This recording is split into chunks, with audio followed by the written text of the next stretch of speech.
Hello friends, welcome back to my channel. ட்ராமாக்குள்ள போறதுக்கு முன்னாடி மறக்காம இந்த வீடியோக்கு ஒரு லைக் போட்டுருங்க. வாங்க ட்ராமாக்குள்ள போலாம்.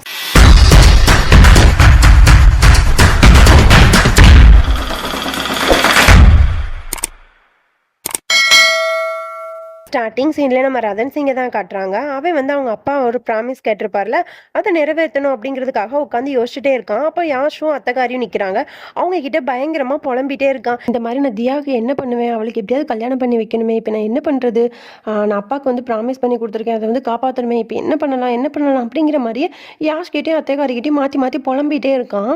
அதுக்கப்புறம் ரதன் சிங் சொல்கிறான், இந்த மாதிரி வந்து அவனோட முன்னாள் காதலன் இருக்கான்ல, அவனுக்கு வந்து நம்ம ஃபோன் பண்ணி பேசலாம் அப்படிங்கிற மாதிரி சொல்லிட்டு இருக்கான். உடனே யாஷ் சொல்றான், இல்ல அதுதான் அவங்கள தான் தியா வந்து ரொம்ப ஹர்ட் பண்ணி அனுப்பிட்டாங்கல்ல, இதுக்கப்புறம் எப்படி ஒத்துக்குவாங்க அப்படிங்கிற மாதிரி சொன்னோன்னே, இல்ல யாஷ் நம்ம வந்து ஒரு வாட்டி ட்ரை பண்ணி பார்க்கலாம் அப்படிங்கிற மாதிரி ரதன் சிங் வந்து சொல்றான். உடனே என்ன பண்றான் அப்படின்னா, அத்தக்காரி கிட்ட போயிட்டு இந்த மாதிரி வந்து நீங்க எக்ஸ் கிட்ட வந்து ஃபோன் பண்ணி பேசுங்க, நம்ம வந்து வீட்டுக்கு வரணும், முக்கியமான ஒரு விஷயம் பேசணும் அப்படிங்கிற மாதிரி நீங்க பேசுங்க அப்படின்னு சொன்னோன்னே அத்தக்காரியும் கால் பண்ணி அந்த எக்ஸுக்கு வந்து பேசுறான். உடனே அவங்களும் வீட்டுக்கு வந்து வர சொல்லிட்டாங்க. அப்புறம் உடனே ரதன் சிங், யாஷ், அப்புறம் அத்தக்காரி இவங்க 3 பேரும் அந்த எக்ஸ் இருக்கான்ல அவன் வீட்டுக்கு வந்து போறாங்க. அப்ப இந்த மாதிரி வந்து நடந்த எல்லாத்தையுமே சொல்றாங்க. இது எல்லாமே என்னோட தப்பு தான், எங்க அப்பாவுக்கு வந்து ப்ராமிஸ் பண்ணி கொடுத்தனால தான் தியா வந்து இவ்வளோ விஷயமும் பண்ணியிருக்கா, உங்களை வந்து ரொம்பவே அவள் இன்னமும் லவ் பண்ணிட்டு தான் இருக்கா, நீங்கள் கொஞ்சம் புரிஞ்சுக்கோங்க அப்படிங்கிற மாதிரிலாம் ரதன் சிங் பேசுகிறான்.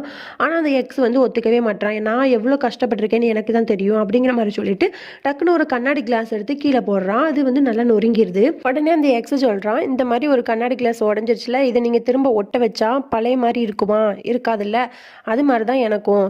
நான் 12 வருஷமாக வெயிட் பண்ணி அவளுக்காக வெயிட் பண்ணேன், ஆனால் அவள் வந்து என்னை ரொம்ப கஷ்டப்படுத்திட்டா, இப்போ வந்து திரும்பவும் அந்த ரிலேஷன்ஷிப்பை ஒட்டிக்கோங்க அப்படின்னா அது எப்படி நல்லாவா இருக்கும் அப்படிங்கிற மாதிரி அவன் வந்து ரொம்ப மனசுடைஞ்சு பேசுகிறான். அப்போ வந்து அந்த இடத்துக்கு வந்து அந்த எக்ஸ் இருக்காமல அவனோட அக்கா ஒருத்தி வந்துடுறா. அவள் வந்துட்டு ரொம்ப ஒரு மாதிரி கெத்தா திமிரா வந்து பேசுகிறா. அவள் சொல்கிறா, என் தம்பி 12 வருஷமா எவ்வளோ கஷ்டப்பட்டான்னு எங்களுக்கு தான் தெரியும் அப்படிங்கிற மாதிரி ரொம்ப வந்து சொல்லிட்டு இருக்கா. அதுக்கப்புறம் வந்து அத்தக்காரி ரதன் சிங் எல்லாரும் வந்து ரொம்பவே கன்வின்ஸ் பண்ணி ரெக்வஸ்ட்டாக கேட்டு அப்படி இப்படின்னு பேசி வந்து அந்த எக்ஸை வந்து ஒத்துக்க வச்சிடுறாங்க, தியா கூட திரும்பவும் கல்யாணம் பண்ணிக்கிறதுக்காக.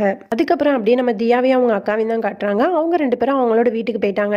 வீட்டுக்கு போயிட்டு வீட்டுக்குள்ளே போகலாமா வேண்டாமா அப்படிங்கிற மாதிரி யோசிச்சுட்டே நிற்கிறாங்க. அப்போ அவங்க அம்மா வந்து தியாவை அப்படியே ஹக் பண்ணி அவங்க பேசிகிட்டு இருக்காங்க. அதுக்கப்புறம் அவங்க அப்பா வந்து வராரு, ஆனால் கண்டுக்காமல் அப்படியே வீட்டுக்குள்ளே போயிடுறாரு. இவளுக்கு உடனே ரொம்ப சோகமாயிருது. அதுக்கப்புறம் அவங்க அப்பா என்ன பண்ணுறாங்கன்னா, வீட்டுக்குள்ளே வாங்க அப்படிங்கிற மாதிரி கூப்பிட்டுறாங்க. கூப்பிட்டோன்னே இவளுக்கு வந்து ரொம்பவே ஹாப்பி ஆயிடுது. அப்புறம் தியாவோட அக்கா தியா, அதுக்கப்புறம் அவங்க அம்மா எல்லாருமே வந்து ரொம்ப ஹாப்பியாக வீட்டுக்குள்ளே போகிறாங்க. அப்புறம் உடனே தியா வந்து அவங்க அப்பா காலில் வந்து ஆசீர்வாதம் வாங்க போகிறான். அப்போ உடனே அவங்க அப்பா அப்படி தள்ளி போயிடுறாரு. நான் இன்னும் பழசை எதுவுமே மறக்கல, நீ என்னன்னா இப்படி பண்ணிட்டு வந்து நிக்கிற, உனக்கு கடமை தான் முக்கியம், அப்பா முக்கியம் இல்ல, இந்த வீட்டை விட்டு போனல, திரும்ப எதுக்காக நீ வந்த அப்படிங்கிற மாதிரி அவங்க அப்பா திரும்பவுமே ரொம்ப கோவமா அவட்ட பேசிட்டு இருக்காரு. அதுக்கப்புறம் சொல்றாரு, உனக்கு 30 வயசு ஆயிருச்சு, இதுக்கப்புறம் உன்னை யாரு கல்யாணம் பண்ணுவா, நான் சொந்தக்காரங்க மூஞ்சிலெல்லாம் எப்படி முழிப்பேன், இந்த ஊர் உலகம் என்ன பேசும், உன்னை எப்படி நான் கல்யாணம் பண்ணி வைக்க போறேன்னு எனக்கே தெரியல அப்படிங்கிற மாதிரி ரொம்பவே ஹார்ஷாவே பேசிட்டு இருக்காரு. இப்போ கரெக்டா வந்து அந்த இடத்துக்கு ரதன் சிங் வந்துடுறான். ரதன் சிங் வந்துட்டு, இந்த மாதிரி நீங்க கவலைப்படாதீங்க, தியாவுக்கு வந்து கல்யாணம் நடக்கும், கண்டிப்பாக நடக்கும், அதுவும் நீங்கள் முன்னாடி பேசி வச்சிங்களா அந்த மாப்பிள்ளை கூட தான் நடக்க போகுது அப்படிங்கிற மாதிரி சொன்னோன்னே எல்லாரும் ஷாக் ஆகி பார்க்குறாங்க. ஆமாம் தியா, இந்த மாதிரி வந்து நாங்கள் எல்லாரும் போயிட்டு உன்னோட எக்ஸ் கிட்ட வந்து பேசணும், அவங்க வந்து பழசெல்லாம் மறந்துட்டு உங்க கூட திரும்பவும் கல்யாணம் பண்ணிக்க வந்து ஓகே சொல்லிட்டாங்க அப்படிங்கிற மாதிரி சொன்னோன்னா குடும்பத்தில் இருக்க எல்லாருக்குமே பயங்கரமாக சந்தோஷம் ஆயிடுது.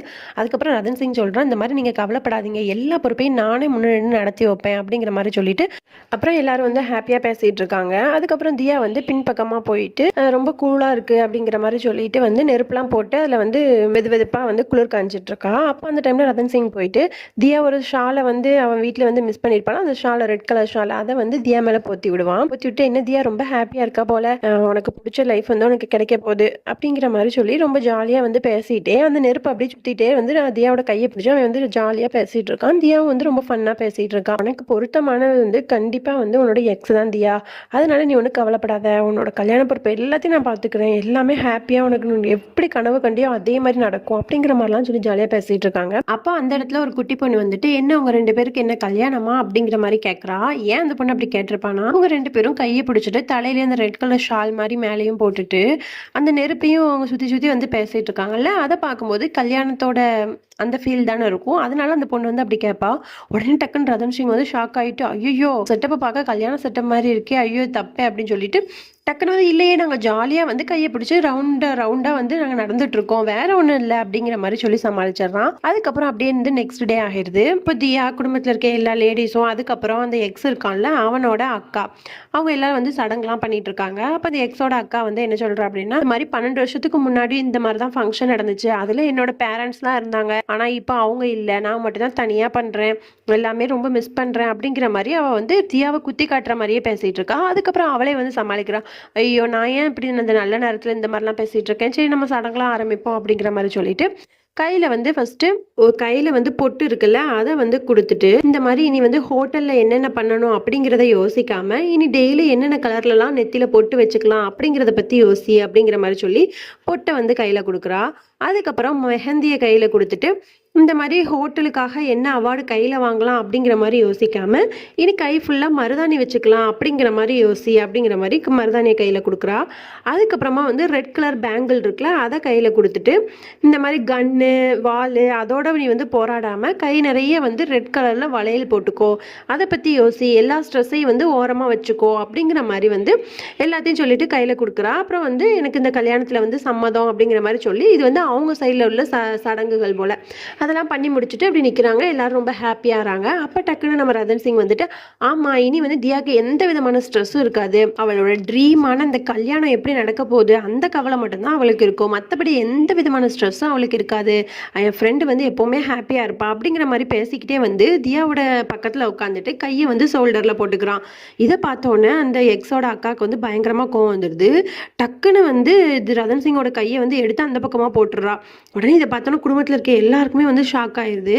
உடனே அந்த எக்ஸோட அக்கா சொல்றா, இந்த மாதிரி வந்து உன்னோட ஃப்ரெண்ட்ஷிப்பை வந்து கல்யாணத்துக்கு முன்னாடியே வந்து நிறுத்திக்கோ, ஏன் அப்படின்னா அவ வந்து என் தம்பியோட ஒய்ஃப் ஆக போறா, அதனால எல்லாமே கொஞ்சம் புரிஞ்சு நடந்துக்கோ அப்படிங்கிற மாதிரி டக்குன்னு சொல்லிடுறா. சொன்ன உடனே வந்து ரதன் சிங்க்கு கோவம் வந்துடுது. அவன் வந்து எதிர்த்து பேச போறான்.